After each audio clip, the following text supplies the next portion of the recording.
Namanya abadi dalam sejarah. Insinyur Soekarno, sang proklamator, bapa bangsa, Presiden pertama Republik Indonesia.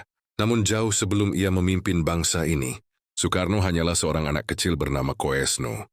Lahir di Surabaya, 6 Juni 1901, dari pasangan Raden Sukemi Sosrodihardjo dan Ida, Teo Nyoman Rai. Ayahnya seorang guru Jawa, ibunya seorang wanita Bali yang penuh kelembutan. Sejak kecil, Koesno sudah menunjukkan kecerdasan dan semangat yang besar. Namun karena sering sakit-sakitan, namanya diubah menjadi Soekarno yang artinya sebuah harapan agar ia menjadi anak yang kuat. Dan kuatlah dia tumbuh bukan hanya tubuhnya, tapi juga pikirannya.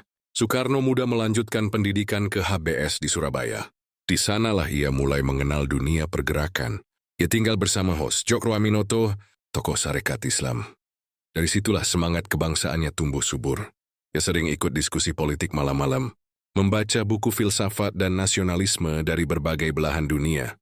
Tahun 1921, Soekarno masuk Technische Hogeschool Tebandoeng, sekarang ITB, dengan lulus sebagai insinyur pada 1912.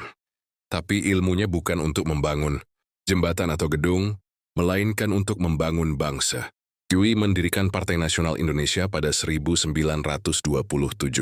Visi utamanya adalah Indonesia Merdeka. Akibat aktivitas politiknya, Soekarno berkali-kali ditangkap dan diasingkan. Dari penjara Sukamiskin ke ND di Flores hingga Bengkulu. Tapi pengasingan itu tidak pernah membungkam suaranya. Justru dari pengasingan, ia memperdalam pemikiran, menulis, dan terus menyebarkan ide-ide kebangsaan. Saat Jepang masuk dan menduduki Indonesia, Soekarno memainkan peran penting dalam menjembatani komunikasi antara Jepang dan rakyat Indonesia. Meski banyak kontroversi, ia menggunakan momen itu untuk menyiapkan kemerdekaan.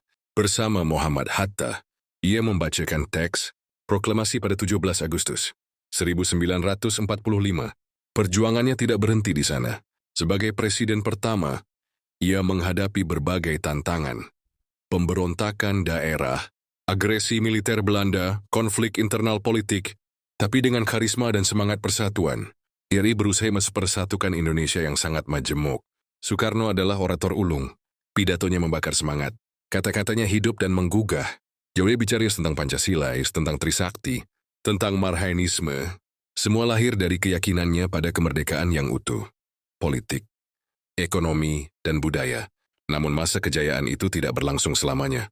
Tahun 1965, terjadi peristiwa kelam G30S. PKI, situasi politik berubah drastis. Soekarno kehilangan kekuasaan secara perlahan. Tahun 1967, ia resmi dilengsarkan dan digantikan